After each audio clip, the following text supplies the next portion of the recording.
Ever look at a major historical event and just think, wow, that was impressively stupid? Well, America's Prohibition era wasn't just a blip of bad judgment. It was a full-blown festival of boneheadedness. We've unearthed 33 moments of pure, undiluted legislative lunacy and societal facepalms from when the nation tried to ban booze. Prepare for a history lesson in how to spectacularly mess things up. 1. Kicking things off with a real banger, folks. The US government's public health initiative that was actually a slow-motion poisoning spree. To stop folks from glugging industrial alcohol, which, let's be fair, wasn't exactly champagne, Uncle Sam had a brainwave. Order manufacturers to denature it. Their 5-star recipe? Just add a dash of things like kerosene, a sprinkle of strychnine-like pesticides, maybe some gasoline, a hint of chloroform. You know, the usual Tuesday night cocktail ingredients if you're actively trying to unalive someone. They even publish these poison recipes. The genius plan was, if it tastes like Satan's armpit and might kill you, people won't drink it. Plot twist. Desperate folks, craving a buzz, chugged it anyway, leading to an estimated 10,000 deaths, plus a delightful bonus round of blindness and paralysis for many others. So, goal achieved?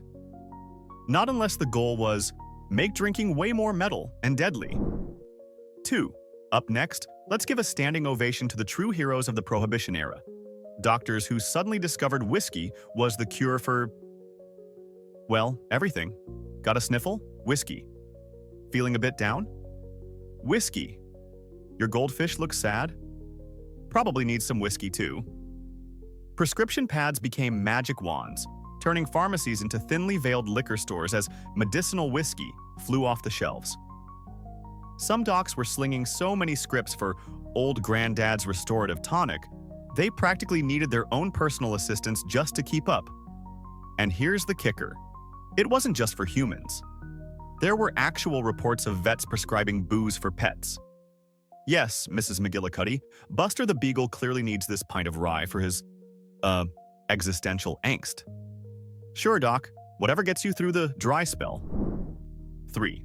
Ever seen a product that practically screams, please, I'm begging you, break the law with me? Meet the warning, definitely don't make wine. Grape bricks and malt syrup. With booze officially on the naughty list, some absolute legends in the food industry started selling these innocent-looking bricks of concentrated grape juice in cans of malt syrup. The real comedy gold was the packaging. Plastered with gigantic labels, these things came with super detailed, step-by-step instructions on what you absolutely, positively should not do. Like, warning. Under no circumstances should you dissolve this in water, add a pinch of yeast, and then, heaven forbid, let it sit somewhere warm for 3 weeks, because that would terrifyingly turn it into wine. Or for malt syrup. Don't even think about how this could become beer. It was less a legal disclaimer, more a cheeky state-sanctioned recipe for getting sloshed. The dumb audacity is just chef's kiss. 4. Alright, hold on to your hats, because this next one isn't just dumb. It's like a 5-alarm fire in a bad ideas factory. We're talking chocolate-laced lullabies, booze candies for kids' good sleep. No, I'm not making this up. In an era trying to dry out the nation, some confectioners apparently looked at the children of America and thought, you know what they need? Rum-filled chocolates to help them nod off. These weren't just sneaky adult treats. Some were actively marketed with the mind-bogglingly irresponsible suggestion that they were a good way to help children. You guessed it. Sleep. Can you even imagine? Little Susie's a bit hyper. Skip the bedtime story, honey. Toss her a couple of these brandy bonbons. It's the kind of parenting advice that makes you wonder if the entire country was suffering from collective heat stroke. Truly a dumb decision for the ages. 5. Now, let's mosey on over to the world of high-fashion espionage, or rather, hilariously terrible camouflage attempts. Introducing Cowshoe Couture, the must-have accessory for the Prohibition-era moonshiner. The challenge: how to sneak around your illegal backwoods, still without those pesky federal agents, the revenuers, tracking your human footprints. The genius solution? Strap on some homemade wooden blocks, carved to look like cow hooves. The idea was to fool the cops into thinking a bunch of innocent cows were just out for a late-night stroll. Not that Bubba was hauling jugs of lightning. You just know some G-man, probably named Agent Johnson, stood there scratching his head, utterly perplexed by a cow that apparently climbed trees and knew how to open shed doors. It's a level of dumb creativity that's almost impressive. Almost. 6. Prepare for a spiritual awakening of epic and suspiciously thirsty proportions. It's the great sacramental wine tsunami. Before Prohibition, the amount of wine used for religious services was, let's say, pretty chill. A little sip here, a little ceremony there. But the moment booze became illegal for the masses, bam, America found God. And God, apparently, was really into wine. Suddenly, demand for sacramental wine went through the freaking roof. Rabbis and priests were like rock stars, mobbed by congregations that had seemingly quadrupled overnight, all desperate for their religious exemption, hooch. It wasn't just a loophole. It was a loophole you could drive a Mack truck full of Merlot through. Turns out, the quickest way to make a nation incredibly devout is to tell them it's the only legal way to get a drink. Amen to that, I guess. 7. Now, let's talk home improvement, Prohibition style, with bathtub gin, where bad hygiene met even worse chemistry. With decent liquor suddenly scarcer than a politician's promise, people got resourceful, or perhaps desperately foolish. They started brewing their own gin in, you guessed it, their bathtubs. The recipe usually involved mixing often dangerous industrial alcohol, the stuff not meant for human insides, with juniper oil and maybe some glycerin for smoothness. The results? Well, they varied. Sometimes you got something that tasted vaguely like pine needles mixed with regret. Other times you got a cocktail that could lead to blindness or other serious health problems. It was the ultimate DIY project if your desired outcome was potentially poisoning yourself and your friends. Truly a low point in homebrewing history. 8. Ever seen a law enforcement strategy that felt more like a comedy sketch? Meet the Keystone Cop antics of Izzy Einstein and Mo Smith, Prohibition's most bafflingly successful agents. These two weren't exactly relying on cutting-edge forensics. Instead, they became legends for their thousands of arrests, often achieved by using ridiculously theatrical disguises. We're talking fake beards that looked like they were shedding, wigs askew, dressing up as gravediggers, streetcar conductors, fishermen, even fancy society ladies. The truly dumb part of all this? Their often comical, vaudeville-level disguises actually worked. Repeatedly. Speakeasy owners and bootleggers, apparently easily fooled by a man in a terrible wig, kept falling for it. It makes you wonder about the observational skills of the 1920s underworld. 9. Picture this: a grand public display of law and order that backfires spectacularly. Welcome to the Great Sewer Booze-Up, when destroying contraband turned into an impromptu and rather disgusting street party. To show they were serious about enforcement, agents would often stage dramatic raids, smashing barrels of confiscated booze and pouring it directly into city gutters and sewers. The intended message was, crime doesn't pay. The actual outcome? Resourceful and incredibly brave, citizens would often flock downstream with buckets, cups, or anything that could hold liquid, attempting to scoop up the free, albeit sewer-contaminated, hooch.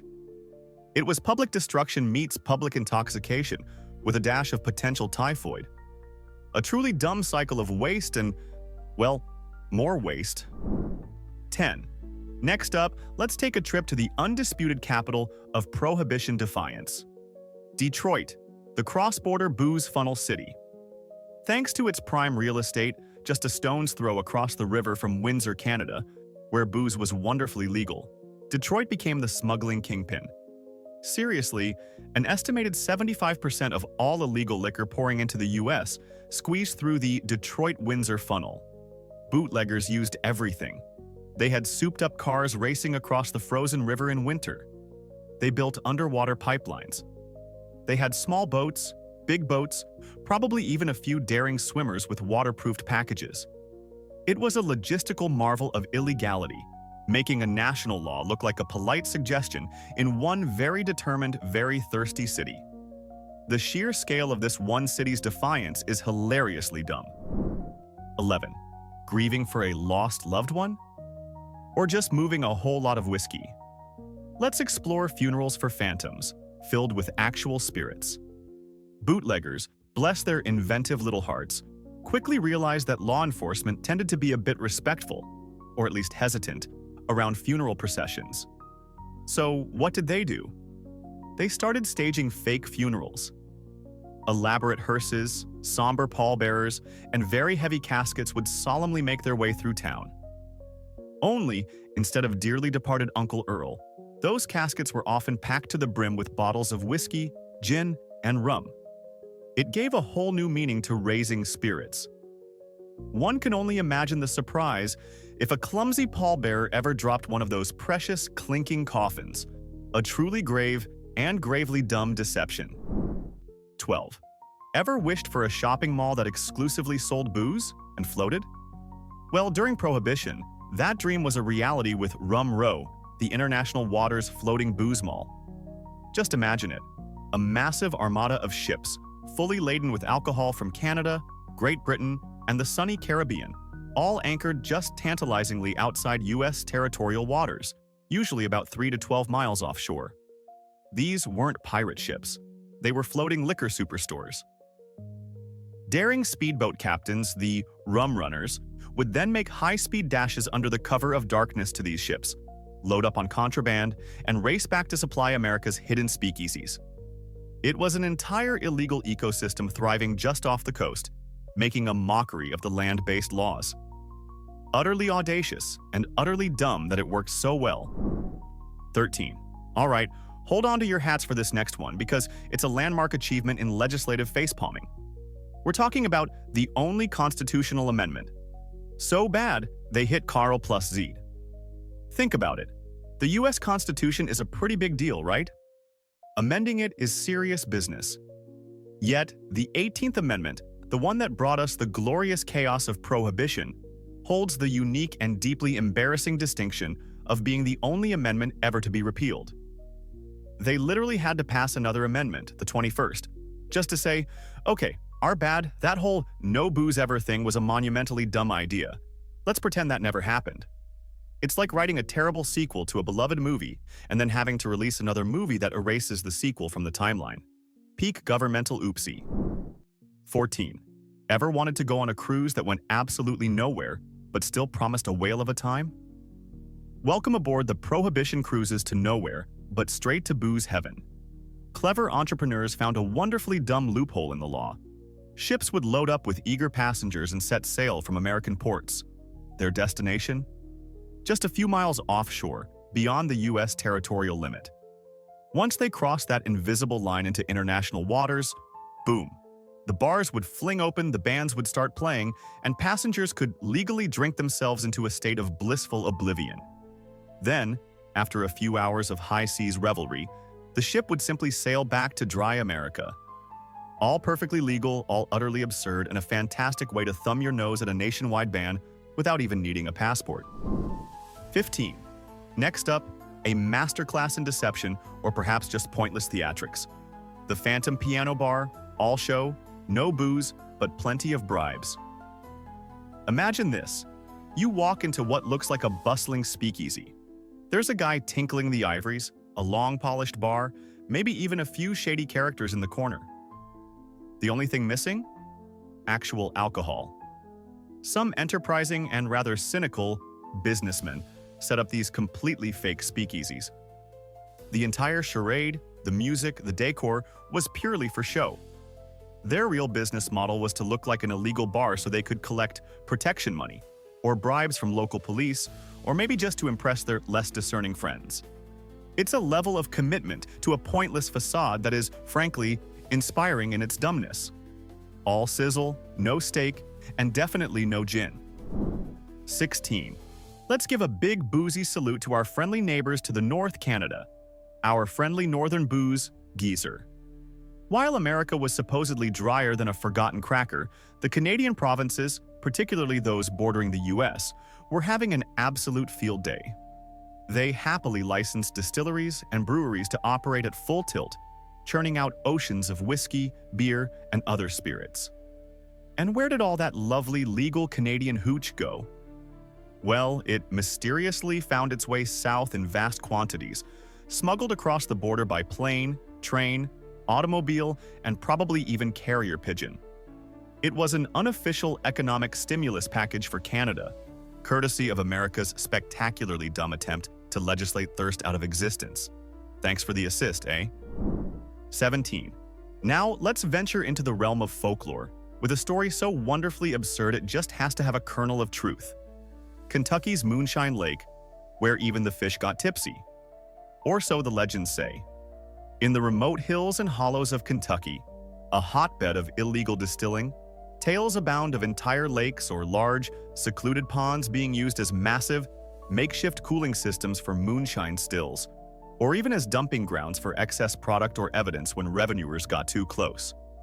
And, naturally, stories circulated that the local fish population, exposed to all that high-proof runoff, developed a bit of a taste for the stuff. Imagine, bass doing backflips and catfish singing sea shanties. While probably exaggerated, the image of an entire aquatic ecosystem on a permanent bender is just too gloriously dumb to ignore. 18. Ever wondered how the other half lived during Prohibition? Well, if you were a foreign diplomat in Washington, D.C., you lived very, very wet. Welcome to the diplomatic pouch, or, as it was more accurately known, the diplomatic pub crawl. Foreign embassies, you see, are technically the sovereign soil of their respective countries. This meant that U.S. laws, including the 18th Amendment, didn't apply within their walls. As a result, these embassies became legendary oases of alcohol. Their cellars were often better stocked than Al Capone's private reserve, and they served as exclusive, very boozy clubs for the well-connected, the powerful, and anyone lucky enough to score an invitation. It was a glaring, gilded example of how Prohibition was often a rule for thee, but not for me, especially if me had a diplomatic passport. Utterly unfair, and utterly dumb in its hypocrisy. 19. Get ready for a medical mystery that's less House MD and more House of Horrors. It's the Jake Leg Jive, a dance of agony brought to you by corporate greed and poisonous hooch. Desperate for a legal buzz, thousands turn to Jamaican ginger extract, affectionately known as Jake. It was a patent medicine with a super high alcohol content. Sounds like a good workaround, right? Wrong. One particularly scummy manufacturer, in a monumentally dumb and evil cost-cutting move, decided to adulterate their Jake with a toxic industrial plasticizer. They knew the risks. The result? Thousands of drinkers suffered irreversible nerve damage, leading to a distinctive, painful, and permanent limp or shuffling gait known as the Jake leg. It was a public health catastrophe born from pure, unadulterated corporate stupidity and a testament to the dangerous lengths Prohibition drove people. 20. Now, let's talk about the enforcers of this noble experiment, specifically what they did after hours. Introducing cops versus booze. Official police parties poured stronger than speakeasies. The hypocrisy here is so thick you could spread it on toast. While police departments across the nation were tasked with cracking down on illegal alcohol, raiding speakeasies, and arresting bootleggers, a slightly different tune was often played at their own private shindigs. Stories, and even some pretty solid evidence, emerged of official police functions and parties being absolutely awash with confiscated booze. And we're not talking about the cheap bathtub gin variety.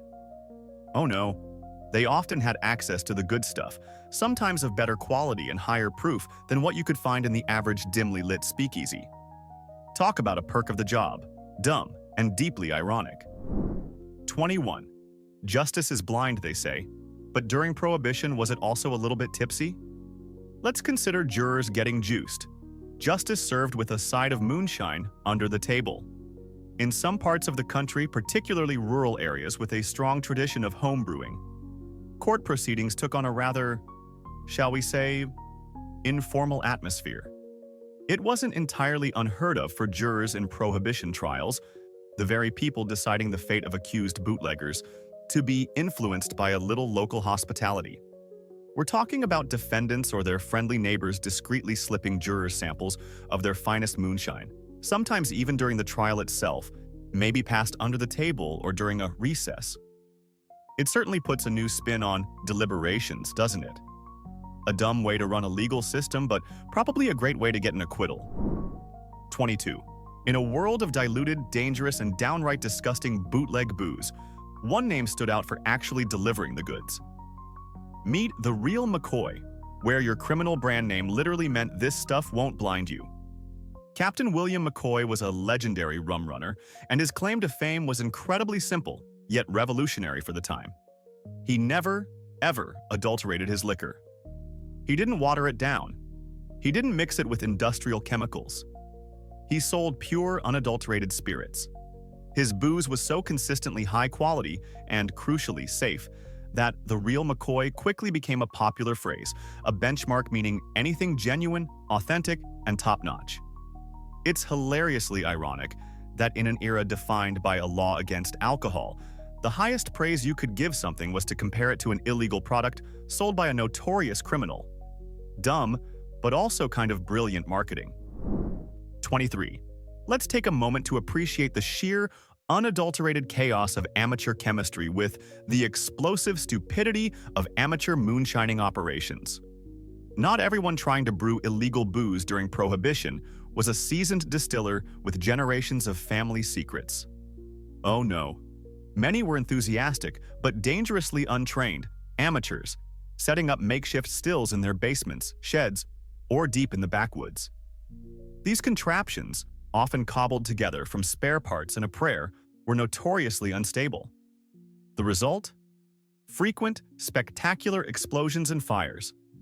These weren't just small oopsies. They could level buildings, cause serious injuries, or even kill the aspiring moonshiner. It added a whole new layer of danger to acquiring a drink, turning a simple desire for a tipple into a potentially life-threatening gamble.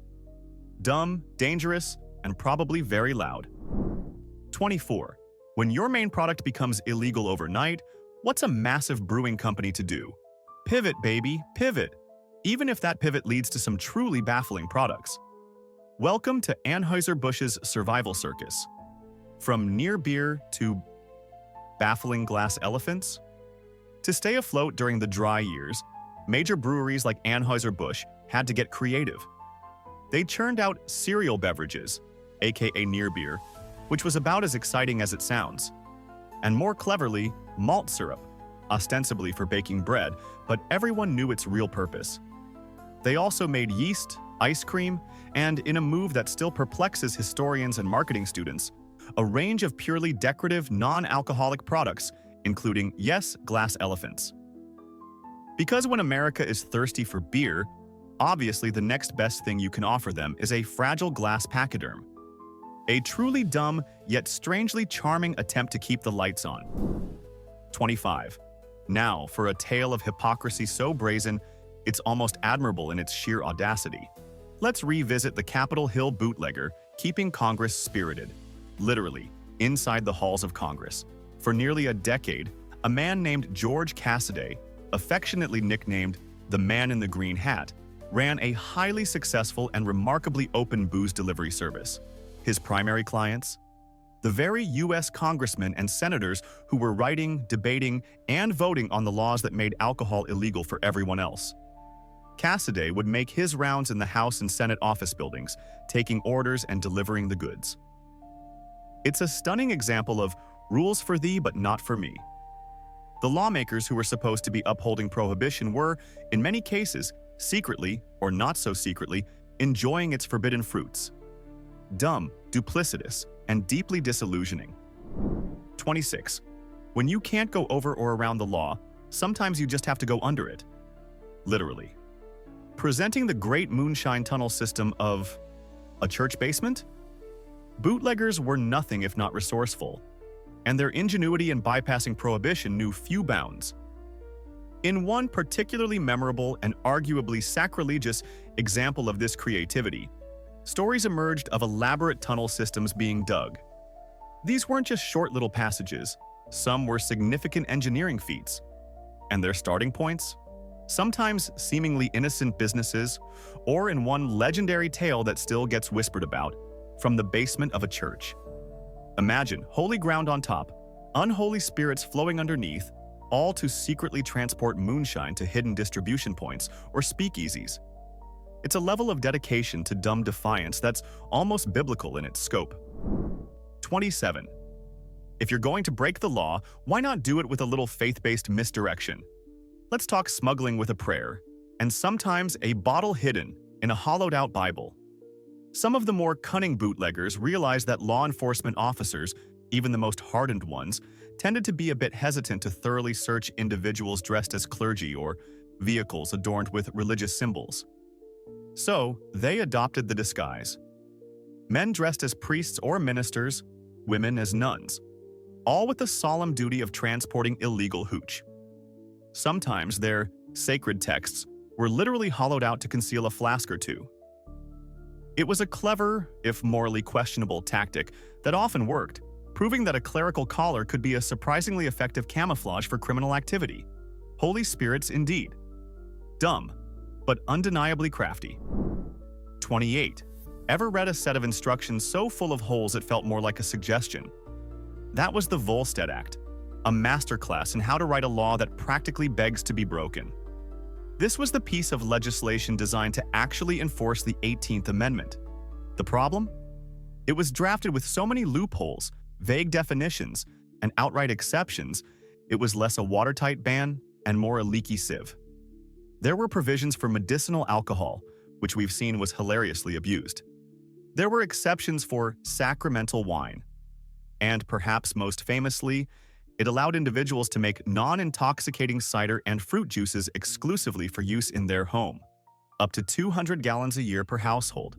Guess how many people suddenly became avid fruit juice makers, whose concoctions just happened to ferment?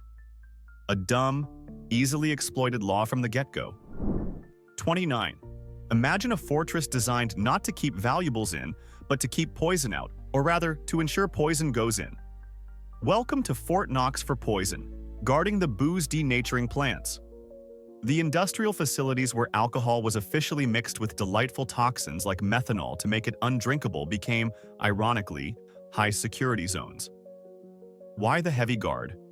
Because bootleggers were constantly trying to infiltrate them. Their goal wasn't to steal the already poisoned alcohol.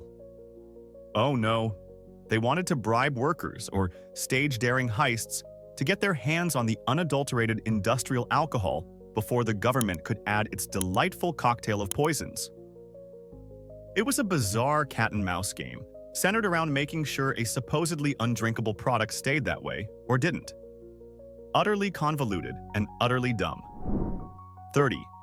When the taps run dry and the speakeasies are raided, where does a desperate soul turn for a buzz? Sometimes to their bathroom cabinet. Let's talk drinking your perfume and hair tonic. The scent of utter desperation and profound dumbness. The lengths to which some individuals went to find any form of alcohol during Prohibition were truly mind-boggling and tragic. Driven by addiction, desperation, or just really bad decision-making, people resorted to drinking things that no sane person would ever consider ingesting. We're talking actual perfume, cologne, hair tonics, often containing industrial alcohol, sterno, canned cooking fuel, strained through bread, and even, horrifyingly, antifreeze. The health consequences were, as you can imagine, often catastrophic, leading to poisoning, blindness, or death. A grim testament to the dumb and dangerous extremes born from a misguided law. 31. Now, for a delicious twist of irony that proves even the best intentions can go spectacularly sideways, and then do a U-turn.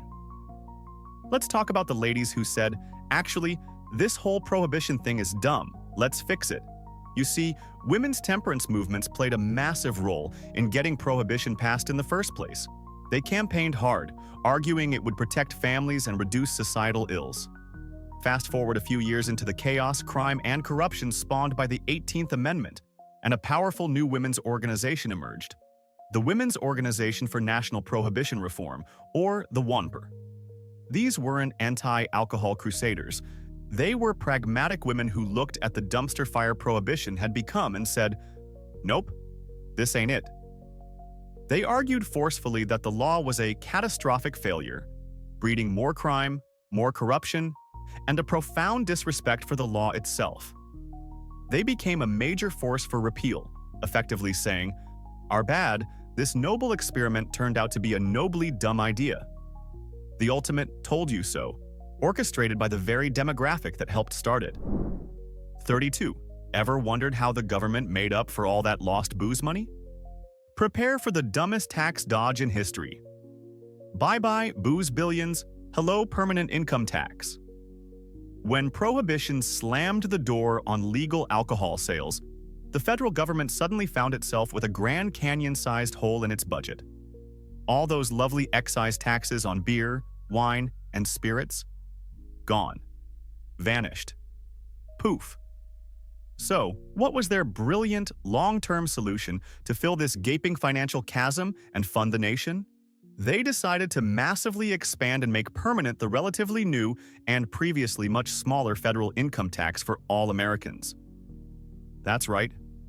In a spectacularly dumb trade-off, America swapped its beloved and revenue-generating booze for a yearly date with the taxman that continues to this very day. Cheers to that unintended consequence, I guess. Every April 15th, you can thank Prohibition. 33. And finally, the grand, ironic, face-palming punchline to this whole sorry saga. America ended up drinking more and scarier. Hooch, so Prohibition failed. Dumber? After all the raids, the arrests, the poisonings, the political corruption, the gangland wars, and the complete upheaval of American society, what was the net result of the noble experiment? Well, many historians argue that per capita consumption of alcohol didn't even significantly decrease. In some cases, it might have even gone up. And the stuff people were drinking? It was often far stronger, incredibly dangerous, completely unregulated, and sometimes brewed in a bathtub next to a rubber ducky. So, the law designed to stop America from drinking arguably just made Americans drink shadier, deadlier booze, while birthing organized crime and corrupting everything it touched. It wasn't just a failure. It was a failure of such epic, dumb proportions. It deserves its own wing in the Museum of Terrible Ideas. So, Prohibition, a national masterclass in unintended consequences and truly epic governmental facepalms. 33 reasons it was spectacularly dumb. But let's get real in the comments. I need your hottest takes on this. Was Prohibition the single dumbest major law ever enacted in history? Or can you name an even more monumentally idiotic piece of legislation from anywhere, anytime, that tops it for sheer, world-altering stupidity? Bring the receipts. If dissecting historical idiocy is your jam, pound that like button and hit subscribe. You don't want to miss what dumbfounding disaster we uncover next. Stay curious, stay critical. Subscribe.